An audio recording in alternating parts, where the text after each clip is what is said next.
because I myself and a number of Kenyans believe that the person who planned this country in 0708 was the chairman of the IEBC, the interim power election at that time. And therefore, it was the defunct ECK. Because of his pronouncement to the country that people are manufacturing, that some people are forcing me to declare, in case such a very difficult moment comes back again in this country, how do you intend to handle this country? Go to the key person. Thank you. Honorable Chris Omalo. Thank you, Chair. First, I want to congratulate Mr. Chebukati Wanyonyi for the nomination. I had Honorable Ikanjo saying appointment, but it's as per now. And my question is pertaining the controversial electoral laws that His Excellency the President already assented to, and in relation to curricular report, particularly when it comes to the voter identification before voting, they cost 1.2 million. You've seen that the opposition is actually that this is maybe giving room for rigging. Using your skills, what strategies are you going to put in place to assure the opposition that we're not going to have the rigging in 2017, particularly after the President has assented to this controversial electoral law? Thank you. But you can answer questions. I hope you have taken them down. Yes, I have. If you forget any, I have also taken them down. I can help you. Okay. Thank you, Chair. From Honorable Bishop. Hotspot. We have lessons from 2013. We know the areas which had issues in terms of violence, in terms of improprieties and malpractices. Those lessons we can carry with us and do mapping of those areas, run with it to the August election, and a good time. That of hotspots will assist us to manage the August elections. If we take the land into 13 seriously, and I don't see why we should not, because they are there. We can use that information to benefit the August election. Your other question was on issues of being partisan. I consider myself non-partisan. For the last 10 years, I have not participated in any political activity or electoral activity other than being a voter. And yes, Chairman. Not in the last 10 years. In your lifetime, have you ever participated in elections? Yes. As a candidate? Yeah. That's why I deliberately say 10 years. Don't yes. Put a cut of the date of 10 years. Yes, Chair. I participated in elections in 2007 in Saboti constituency, and I stood for a parliamentary seat. On what party? I was on the Orange Democratic Party movement of Kenya, and the other person, the one who won is Eugene Wamalwa, who was standing on PNU party. I would like to say something about that election. The lessons I learned from there, what I saw, the election malpractices. My house was broken into, and all the forms 16As were taken, so that I could not proceed with any petition. But that's not even the big issue. The big issue is when I was separated from my family. I couldn't go to Mombasa because of violence and threatened violence which had yesterday before the end of before the announcement of the presidential win at that time. And I went through a lot, traveling from Kitale to Mombasa, and what I saw is something that I would never want to see in this country again. So, Chair, yes, I participated in the election, but I made a decision that I'm not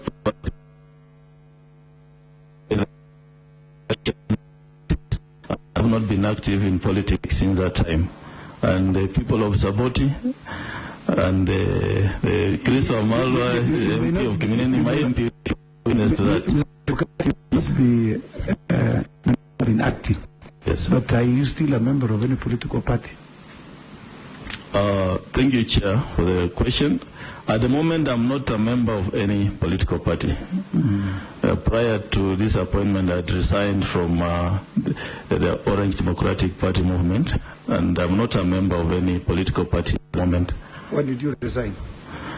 I am a month or before applying for this job, prior to applying for this appointment. But I have not been an active member of Orange Democratic Party. Okay, continue. Yes. Continue.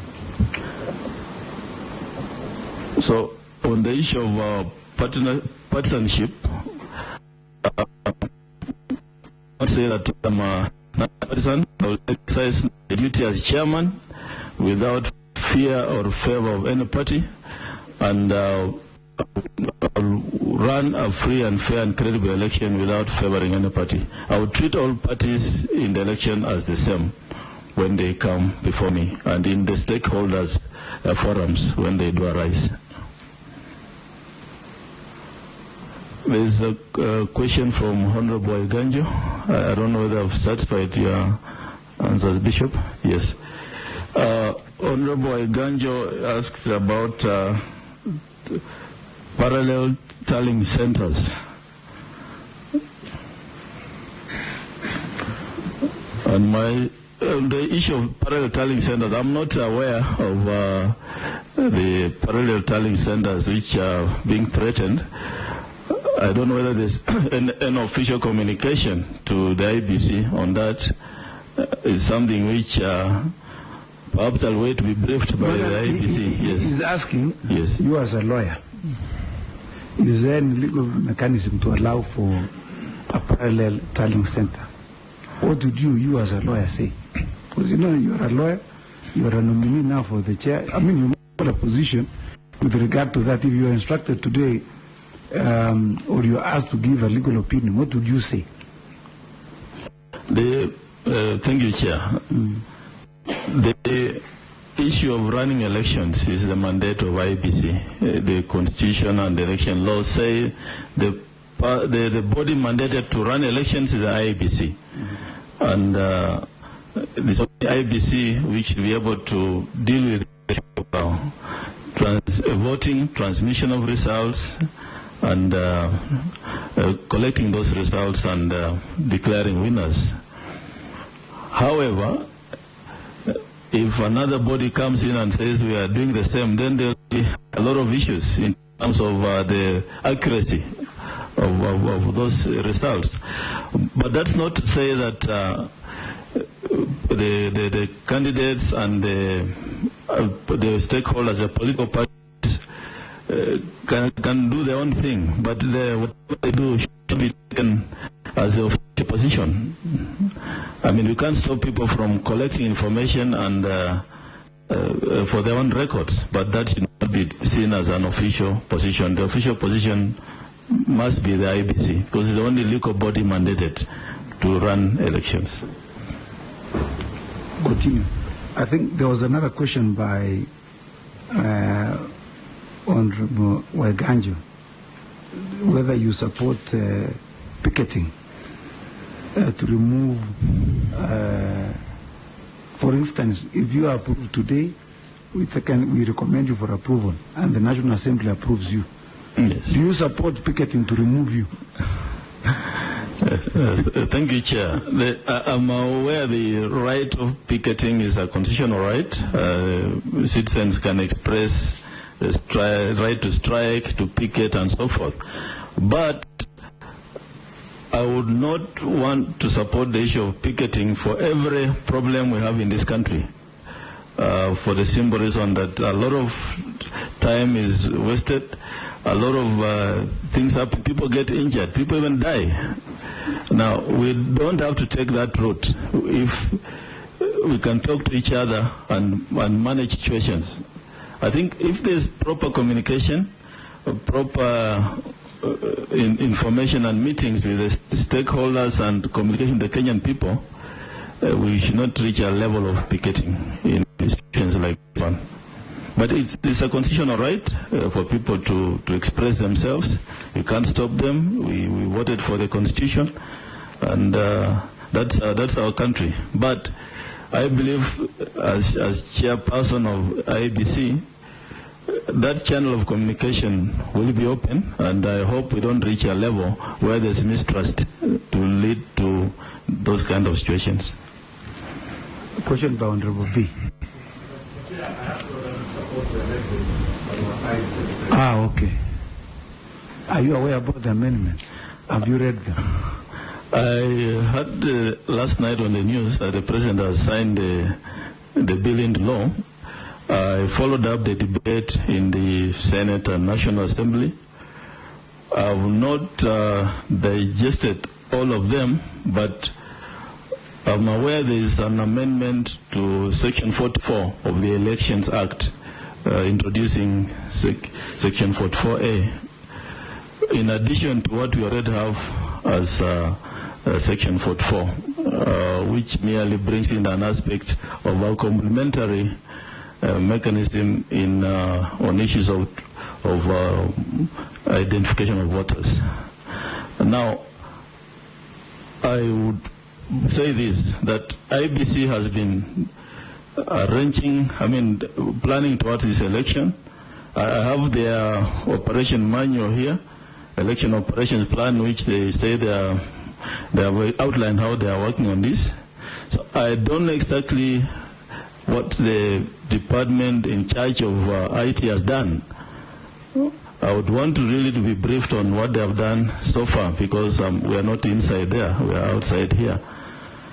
But subject to that, the rule of law has to be followed. It's an independent commission guided by the Constitution and the laws of the land. The rule of law has to be followed. I believe guidelines will come from IEBC as to how to operationalize the law. But nevertheless, Chair, the electronic system and the manual system, that debate is ongoing. And in fact, I saw from one of the news releases from the Secretariat that on issues of registration of voters and on issues of other issues which involve electronic, things will just be what they are. So it's something I need to digest once I'm inside, so that I know how we can handle it. I would not want to say what I will do exactly until I'm briefed by the Secretariat. I think what Honorable Ganjo was asking you is that will you disregard the law or will you implement the law? Thank you, Chair. The law must be followed. It's IEBC is a body mandated under the Constitution. You cannot disregard the law. But what I would like to tell Honorable Ganjo is that if systems are in place, and I've seen the way that law is crafted, it appears to be the last resort if everything else fails. So I would want to believe that things will not get to that level where everything else fails. But as I said, Chair, I'm in a situation where I cannot give a full report until I'm inside there. And besides that, Parliament, of course, has the oversight role in these things. Anything being done by IEBC will be subject to Parliament as oversight authority.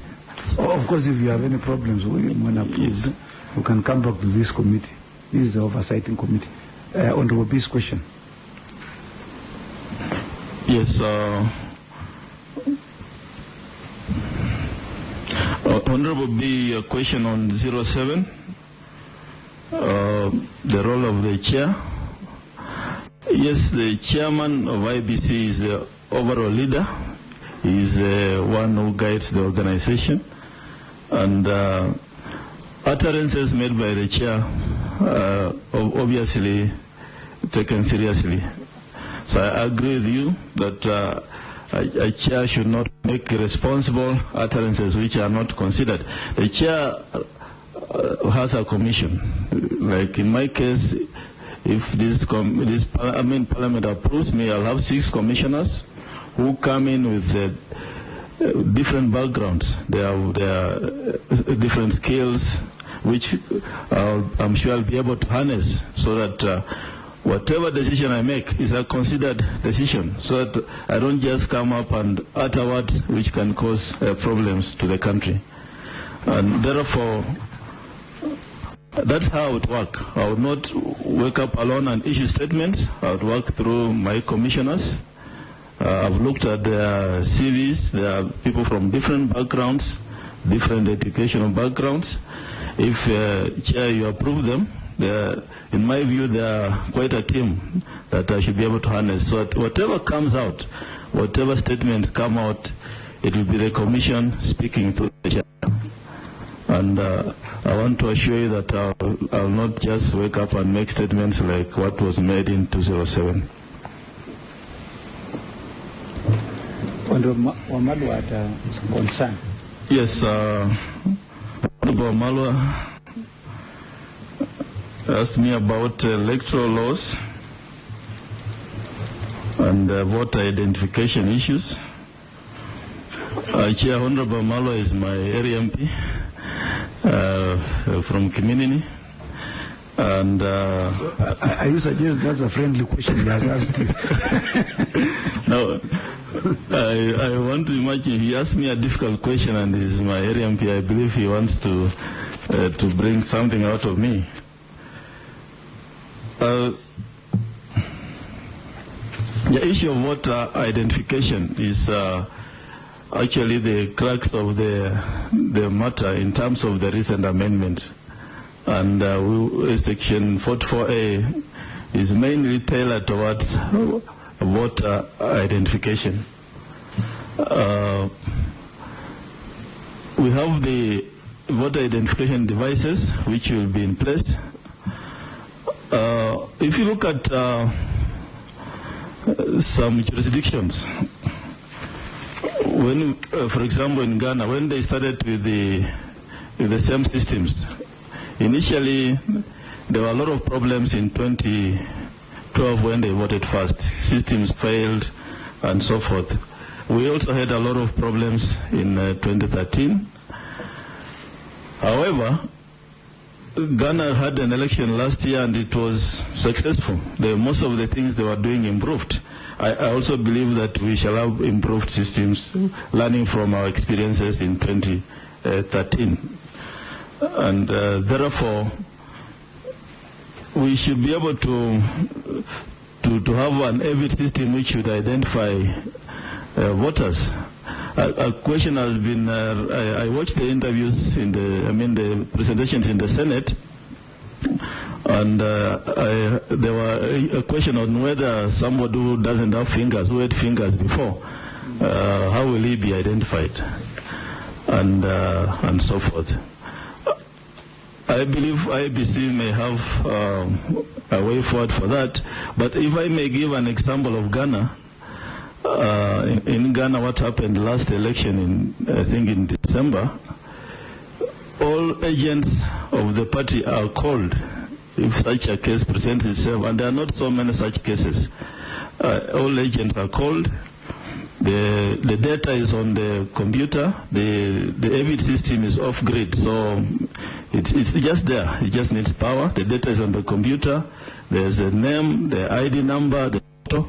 And once all the agents and the presiding officer agree that this person is so-and-so, then the person is allowed to vote and the name is marked as the ballot paper is given to him and they vote. So those are things that IEBC should be able to come up with in such very, very rare situations. So to me, that's how I would look at it in terms of the election laws. Yeah. Thank you very much, Mr. Chebukati. We'll take other questions from this side. Honorable Chula, you also want to ask a question? Just one, Chairman. I thought Honorable Chris Omalo had asked on Niambia. Omalo is just my friend and my neighbor. Okay, Honorable Chula, and yes. then Honorable Mani Wakenya Njoroge, in that order. Chairman. For question. And then Honorable Neto here. That will be the last one. And then we'll come back to you. Okay. In terms of gender parity, you'll allow Honorable Kajuju to ask us last. Yes, thank you, Chairman. Yeah. My question is to Mr. Chebukati. This regards your relationship with Philip Kinisu. You've read about issues coming up concerning your relationship, whether the relationship between you and Kinisu, the former ESCC chair, is personal or professional? Whether your relationship is personal or professional? That's all. Thank you, Chair.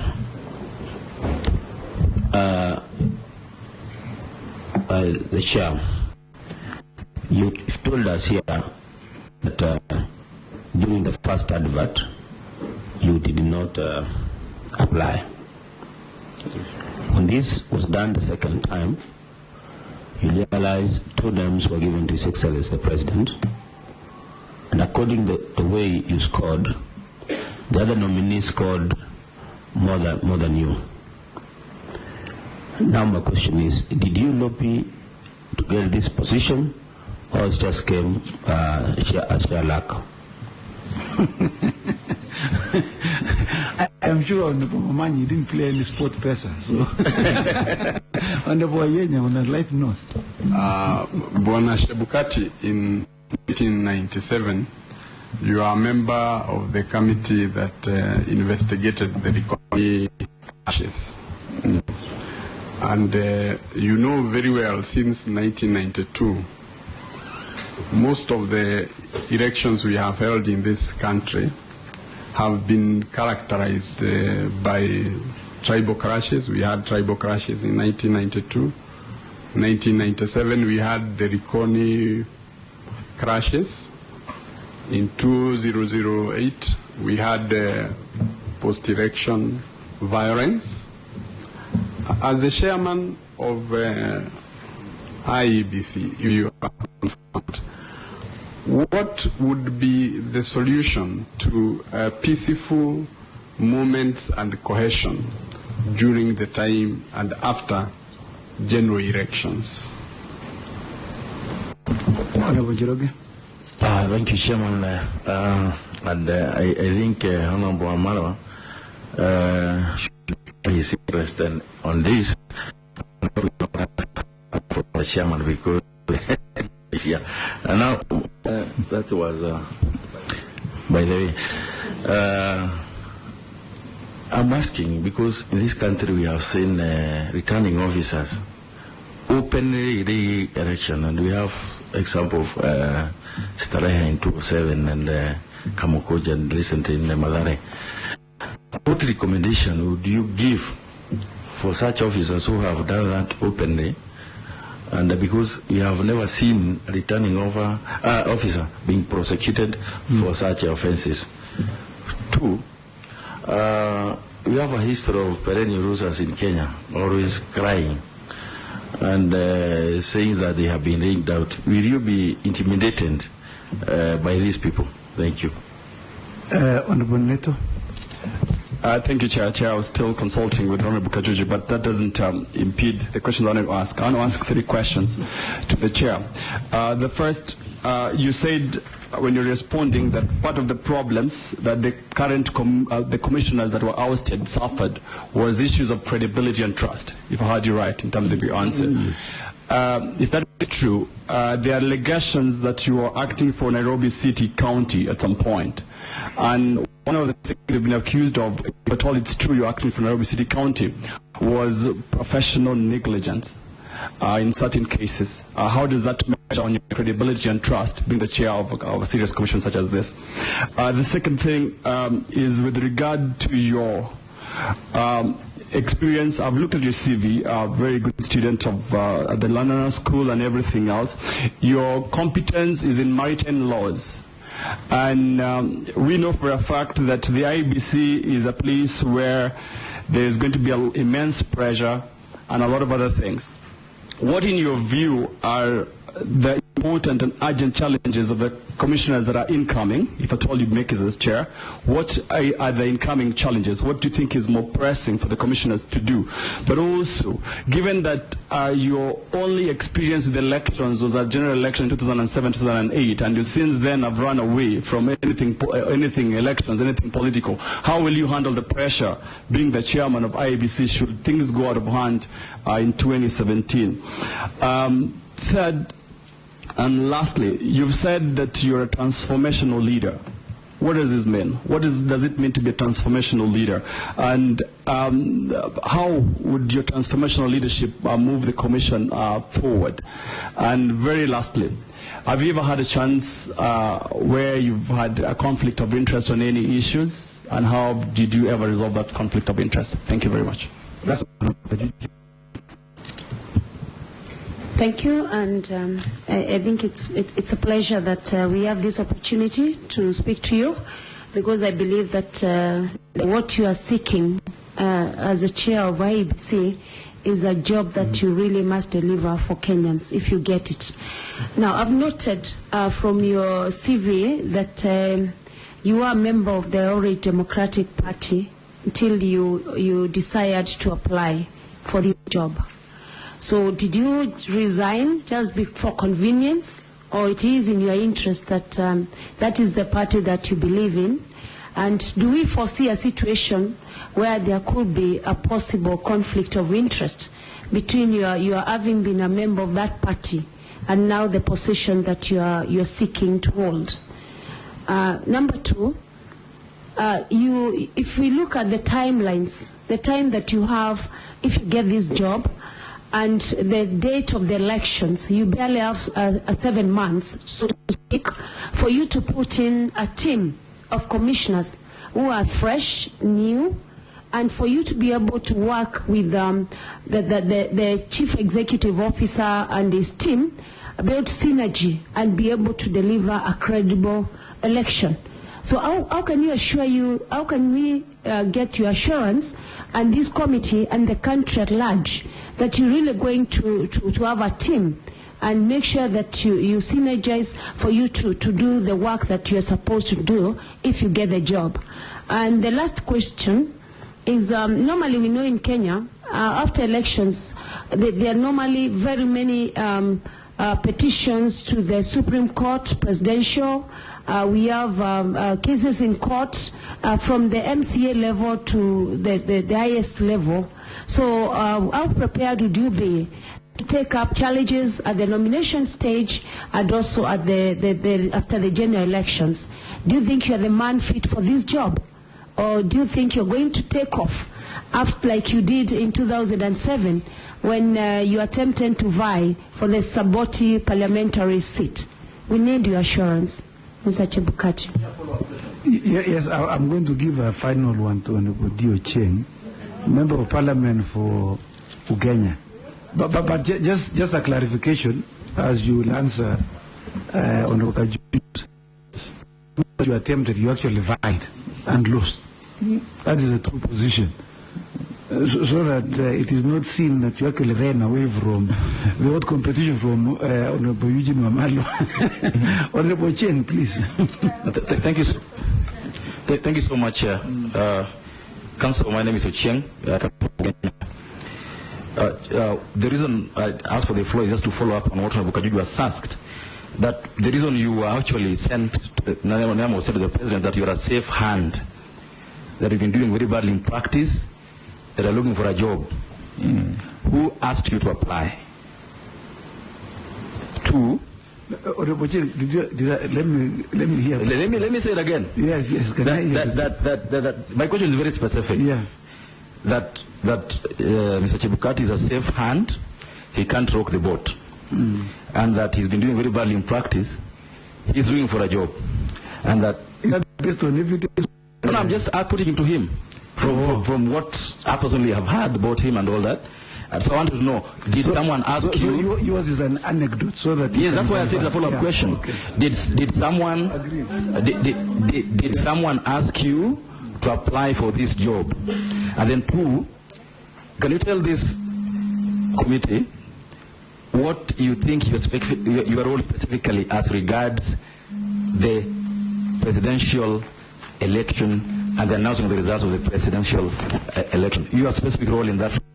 Finally, how do you intend to work with the CEO of IEBC, who is from your own ethnic extraction, and if it comes to the fact that either of you must leave because of fair, balance and ethnic equation, what will be your take on that?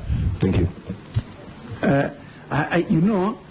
I am tempted to allow all the questions to be asked, and then you will answer all the questions, because I see some, they are all so that we allow everybody an opportunity to ask you questions. Yes, yeah. Because as we agreed, we will ask you questions for 1.5 hours.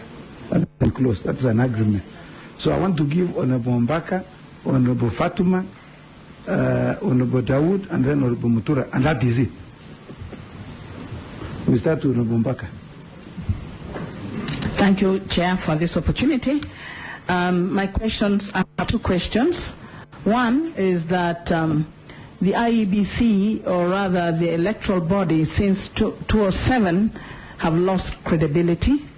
People have lost faith, and anybody who's working for IEBC or any electoral body is not trusted by anybody in either party.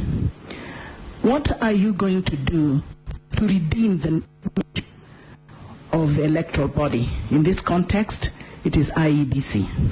Remember that Kivuit 1 just left and people were dissatisfied, and we ended up with election violence. What are you going to do to ensure that the IEBC is well run and that it is credible enough for us to trust the results and that there will be no violence at the end of it? What are your strategies? Can we see how you can handle this election so that we don't end up in the manner that we ended up in 2007? The second one is, what lessons would you learn from the Ghana experience? African countries that have done well, but who used to be, messy during elections, they tend to be improving. Is there anything that you could learn from Ghana that you may want to introduce in Kenya today? Thank you. Honorable Mbaka, before you give us some extensive experience, I don't know whether he has participated or he just read from the Ghanaian experience. Maybe we'll just answer that in light of what she has. Thank you, Chair. Mr. Chebukati, I want to ask, what is your relationship with the ODM leader? Because knowing you've been in ODM for the last, not just 10 years, because you competed 10 years back, and it's just last month when you have resigned. Could you probably give us the relationship between you and Honorable Raila Odinga? The second one is, if this position did not come up of chair of IEBC, would you have contemplated going back to politics in 2017, standing in a parliamentary seat? And if you did, which party would you go to? Thank you. Another one is hypothetical, but you will make an attempt to answer. Honorable Mutura. Thank you, Chair. I want to ask the nominee, when he was campaigning in 2007, which election malpractice did he face, be it defacing your opponent posters, treating, bribery? Can you give us your real experience in during the electoral malpractice and what needs to be done? And another issue is, we are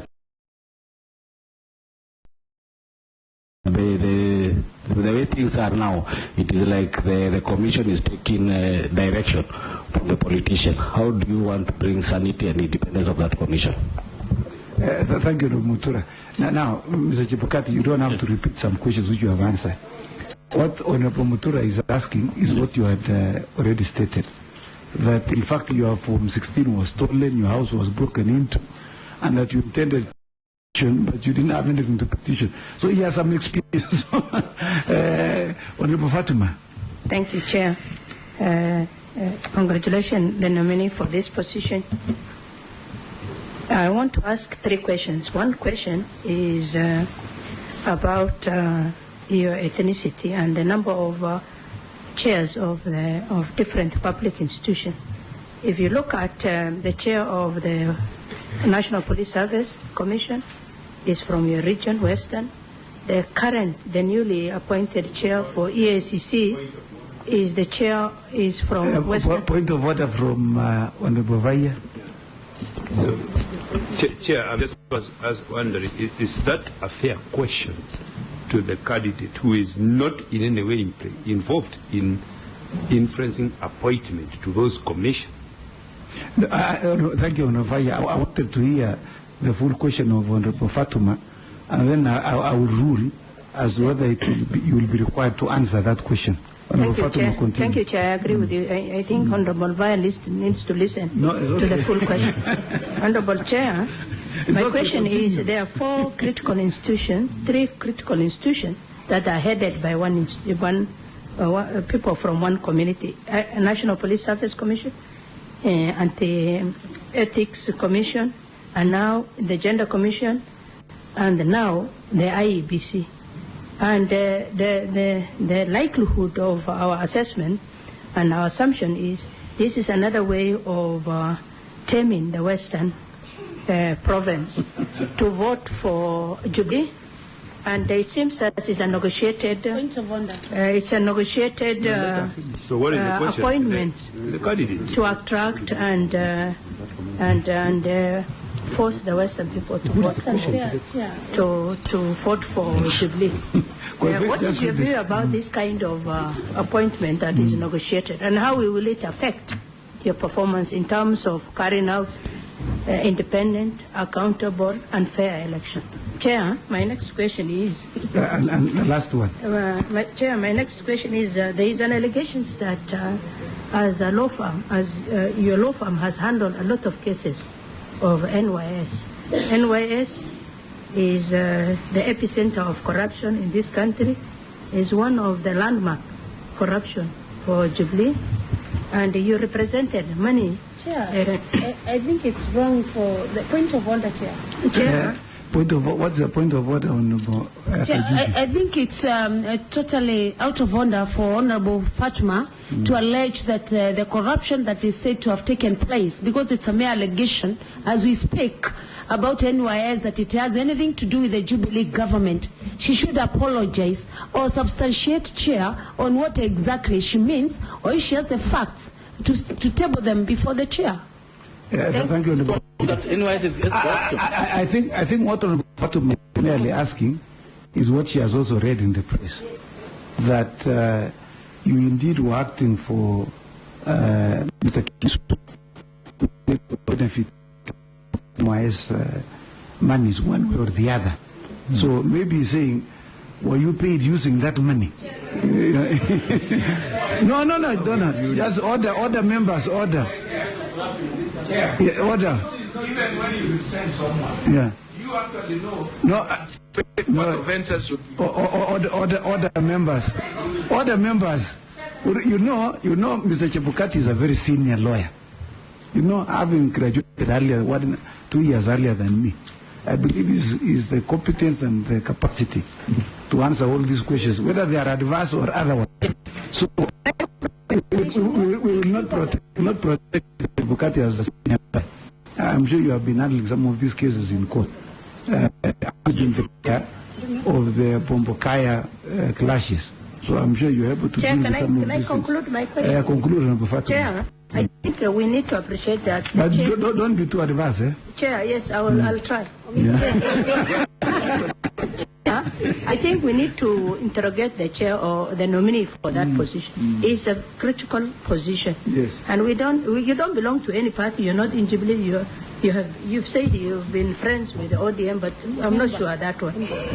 But I think we need chair to ask critical questions, because people are crying for a chair which will be trusted, You know, Chair, I want to conclude my question. Chair, I want the nominee to tell us that engagement as a legal expert in terms of representing those companies, and what will be the negative perspective or perception from Kenyans. Chair, I want to conclude.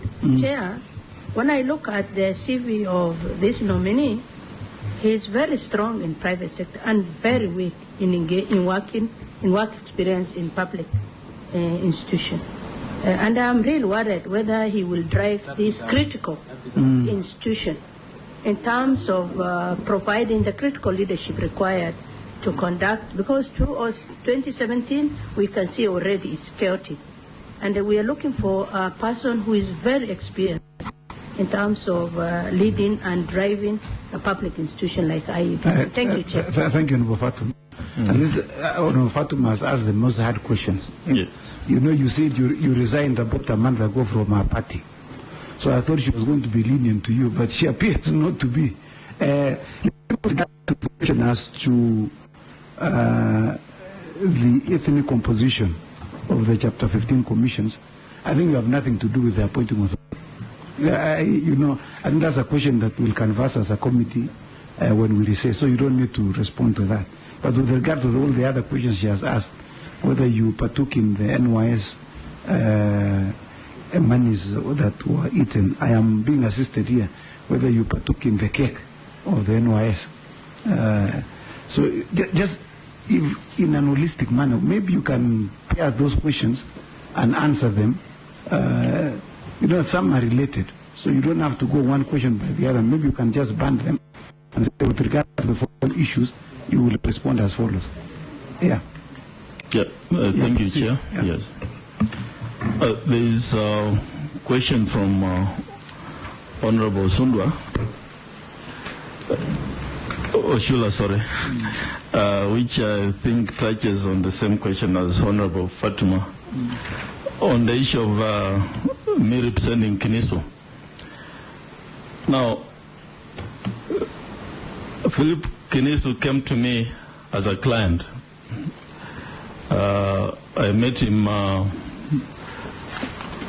2 years ago when I started practicing in Nairobi, and he came to me as a client to represent him when the issues related to his office came up. And Chair, you mentioned when we started that I appeared before you. You allowed me to see the proceedings and represent him according to the rules of this committee. No, you are to advise him. I think what you were doing was to advise him as we ask him questions. Yes, correct. I think you did. Yes. That was the role which I played, as much as the rules don't allow a lawyer to speak up in this before the committee. Now, I'm not related to Philip Kinisu, as the social media and the mainstream media have said. We are not brothers. We don't come even from the same clan. I met him 2 years ago, and all those things being said in the media are not true. I don't know where they get them from.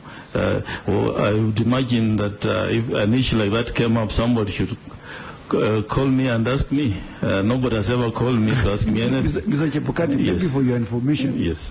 So far, we have not received any complaints from the members of the parliament. Of course, you know we invited them last week to do so. As of close of business of yesterday, we have not received any complaints against you. So what we are asking are general information that we probably have picked up from the media. So we just wanted you to clarify. Yes, Chair. Yeah. So the right of being represented by a lawyer is a constitutional right. Anybody can approach a lawyer of his choice to represent them. Anybody in this room can approach any lawyer. It's a constitutional right. I don't think we need to go there. Yes. We are very clear. Yes. We have a number of lawyers here. You know, the fact that you represent a rapist, you don't become a rapist yourself. So, or you represent a murderer, you become a murderer. You know, that doesn't apply that way. Yes. You still remain independent of your client. Yeah, so I think the question that was being asked, did you receive any money on behalf of Mr. Kinisu from NYS? Yes, thank you, Chair. The answer is no. I represented Kinisu. I gave him my fee note, and he paid my fees. Now, the issue of receiving any money from NYS or representing companies of NYS, my law firm has not received any money from NYS. And if my reading of the law, procurement law, serves me right, it's not possible for a government institution to pay a third party if it's dealing with somebody else. I may not be right there, but we didn't receive any money from NYS. Proceed. Yes. Continue. I would like to go to the question by Honorable Momanyi, whether I lobbied for this position, going by my scoring. Now, I was in this room where I did my interview before the selection panel. I have no idea how the marking scheme was being done. Up to now, I've not been given my result slip of how I performed. I don't have details of who gave me which marks. When I applied for this job, I did not talk to anyone, and nobody talked to me. Even when I was shortlisted, no parties and interests talked to me. Even when I saw my name being forwarded to the president, I did not get any phone call from any of the political parties. So I did not lobby for this job. And tying it up with a question of being a job seeker, I think one of the members asked me that. Yes. I'm very comfortable in my law firm. We have the who's, the blue chip companies in this country are our clients. All the major banks, parastatals, and other financial institutions. So I'm not here to look for a job. I feed my family. I pay fees for my children. Some of them are studying abroad. So I'm not here as a job seeker. I'm here to serve my country. And that's why I put in my papers to apply for this job. As we speak, my law firm is here. We have an office in Nairobi. We have an office in Mombasa. So, Chair, I'm not seeking for a job. I think that's enough. Yes. And I think we take it that you are not unemployed at the moment. Okay, proceed. Likoni clashes and repetitive clashes in this country. Yes, I chaired the Law Society committee on investigating the Kayabombo clashes. May I have some water? Yeah, please continue.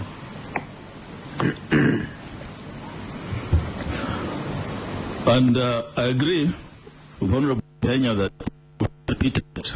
And incidentally, who appointed you to that commission? Was it a commission? What was it? Some of us are not, in 1997, Chair, I was a council member in the Law Society of Kenya, representing Coast Province. And these issues came up of clashes in Kayabombo, and the Law Society Council mandated me to carry out an investigation together with 3 lawyers in Mombasa, and we went around and dug out the facts, the causes of the violence, and we made recommendations to the council, which was reduced into a report by the Law Society Council, which report is documented, although I don't have a copy with me now. Why do we have violence? Why do we have violence after each and every time? The issue of democracy is a cornerstone of our constitution, and every vote counts. Every Kenyan who is registered wants their vote counted, and the moment they feel that their vote has not been counted, or that the people mandated to count votes, that's the IEBC in this case, are not counting their votes in the right manner, there's bound to be this kind of problems repeated.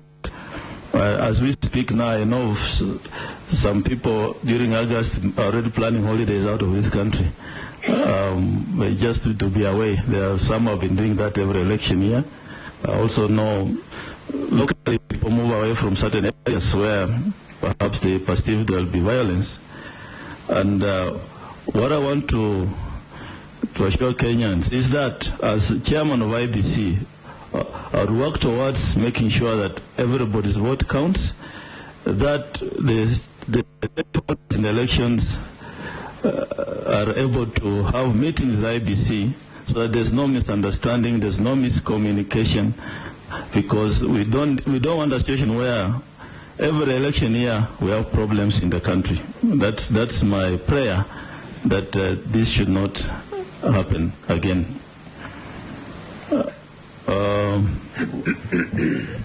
Then move on to the question by Honorable. Maybe you can do them in summary, as we said. The other commissioners nominees that are coming soon after you. So I'd like also to give them ample time. Yes, Honorable Njoroge asked a question on returning officers who mess up, and they just get a pat on the back and nothing happens to them. I think the Election Offences Act is clear. It was actually put together the other day. There are serious penalties for these officers, and as chair, I would not spare an offender, because elections are carried out through these people, presiding officers, returning officers, and whatever they do impacts negatively on the commission.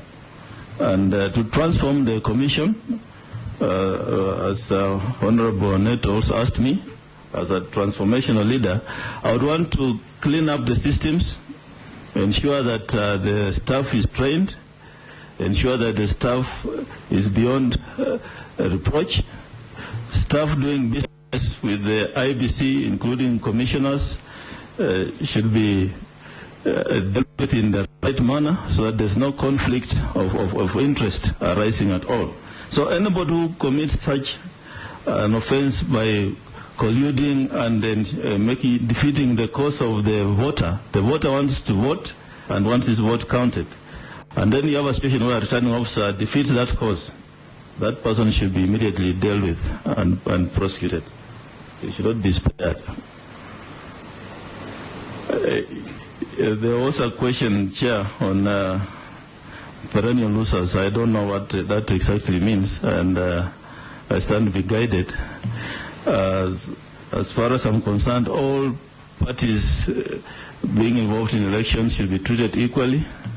I failed an election myself, and if I stood again and failed, that should not be an issue. There are people who have tried 3-4 times before they go through, and so I think. So basically, you are saying it is not criminal to fail. It's normal. It's human. Yes. It should not be an issue, really. Yeah. And if there are, of course, malpractices, then the law is there to guide the process. Honorable Neto, you asked me about the Nairobi City County. Yes, Nairobi City County is my client. It's a client of our law firm. Kuto and Associates has 10 lawyers, 4 partners, and 6 other lawyers. And we took this brief. Up to now, we have not received any complaint from the client saying we have mishandled their case. I think what you have read in the media is the same thing which I have read. There are peculiar circumstances which happen in this case. Maybe yes. What Neto wants to know, is it true what is written in the papers? Yeah, because you see the papers are saying, or the media is saying that you failed to represent your client. And as a result of your failure to enter appearance, judgment was entered in default of your appearance. And so the Nairobi County government lost money because you didn't represent it effectively as required. So you as a lawyer, you are therefore culpable. Is that true? Yes, Chair. Thank you for that question.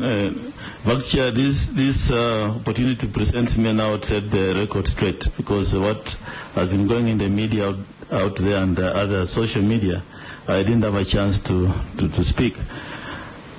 My law firm was instructed to act in the matter, and at all material times, we made representations professionally. We attended the matter professionally. And the issue of not representing the client is not correct. The true position is that subsequent to our engagement, the client did not give us what we required in terms of witness statements or any document at all to enable us defend the suit. Up to now, we have not been given those documents. Were you instructed? Yes, we were instructed. So what was the intention of Nairobi County government instructing you? Just to enter appearance. That is what we also don't understand up to now. And in fact, our frustrations are well documented. Mm-hmm. There is an affidavit which is emanating from the county saying that as a result of that, there's an officer in the county who deliberately sat on the document so that we don't defend the suit. And there's a ruling by a judge of the High Court, Justice Kitumbi, which enumerates the details as to what happened. Chair, if you perhaps you can allow, I can table those documents. Do you have those documents? Yes, I have them here. What documents? What I have is the ruling by the judge, Justice Kitumbi, which says clearly that our law firm did the best we could in representing a client who actually did not give us whatever. So do you want to table that? So, yes, I can table that for records. Yes, because we must clear the air on this issue. My law firm, for record purposes, has not been sued by any client, or no client has demanded from us any issue related to professional negligence. I've practiced law for 30 years. I've never been taken before the law side disciplinary committee, and neither is my law firm, which has been in place for the last 10 years.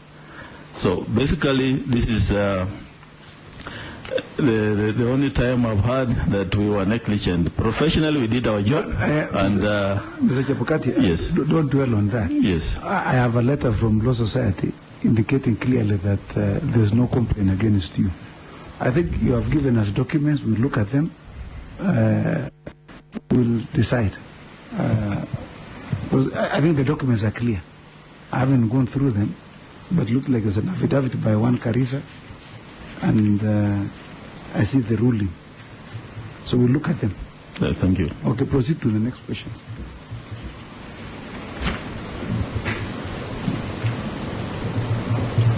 Honorable Neto, again, you asked me about my experience in terms of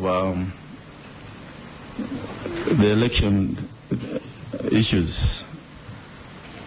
Yes, I mentioned the issue of 207. That to me is first-hand in terms of my election experiences. My law firm has been involved in handling election petitions. We were involved in the delimitation of boundaries cases when they came up in 2012. We have been involved in handling election petitions. And so I'm not a stranger to these election laws and petitions. And I'm coming in, if this committee and Parliament approves me, I'm not a stranger in handling issues related to election laws. We've been involved in all the election years.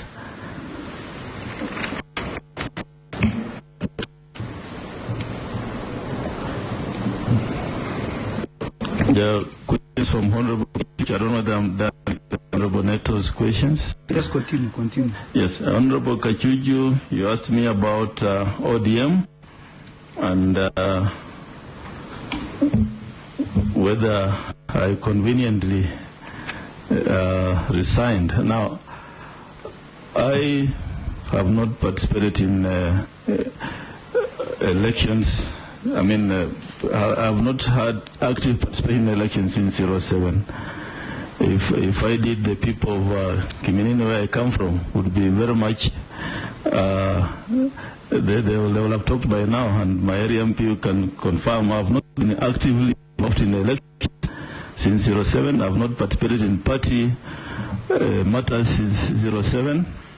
I retreated to my law firm, which I've helped to grow to where it is now, and therefore the issue of returning my life membership certificate was just a formality, which I had to.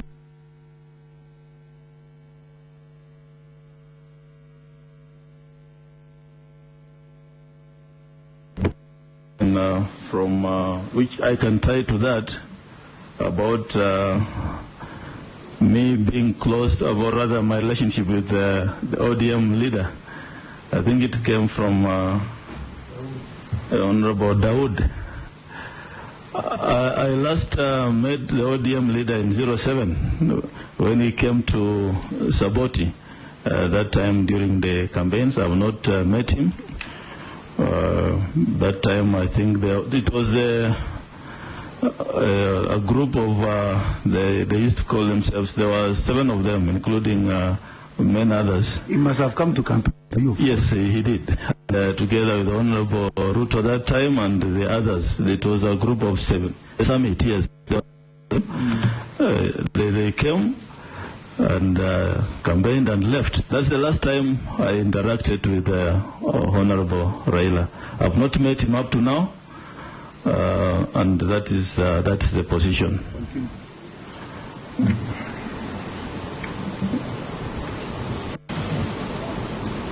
There was an issue of timelines, question from Honorable Kachuju. Yes, we have 209 days. I think from today there are 209 days.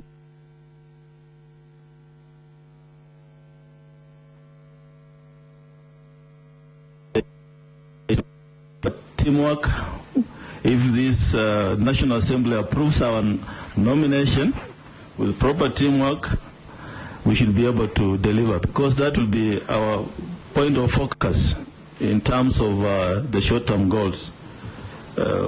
We should be able to deliver, because there are issues already being done. The Secretariat is working, and I don't see what will stop us from achieving that goal. Maybe Mr. Chebukati, to help us in maybe concluding this, I just want us to take 2 general questions that were asked with regard to what Honorable Fatuma asked. She asked you a question that you and Mr. Chiloba come from the same ethnic group. In fact, I think you almost made an allegation that you come from the same sub-location, but she didn't. I thought she was adding there. But we want you to tell us, what would you do? Because it looks like you and Mr. Chiloba come from the same, do you come from the same constituency?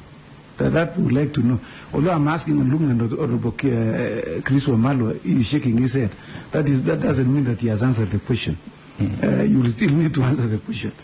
Do you come from the same sub-location? Do you come from the same county, the same sub-county, same clan? You tell us, because, you know, we would like to know, you know, so that we clear this air that you come from the same clan. I also want to know whether it will affect, whether that will affect the operations of IBC, the fact that they speak the same language, same mother tongue. No, that question was never. That question was never asked by Honorable Fatuma. It was my question, actually. Yeah, and I think more importantly, Honorable Uchien, if that question you want to continue, then you'll have to look at all the government structures and see who is working with who of the same tribe. So, but we just want to hear from him. The issue is how we'll handle it. Work closely. I will handle that, yes. We are going to work closely with Mr. Issack Hassan, who happens to come from the same sub-location with you. Maybe you can answer the question. Yes, thank you, Chair. Issack Hassan, CEO, IEBC.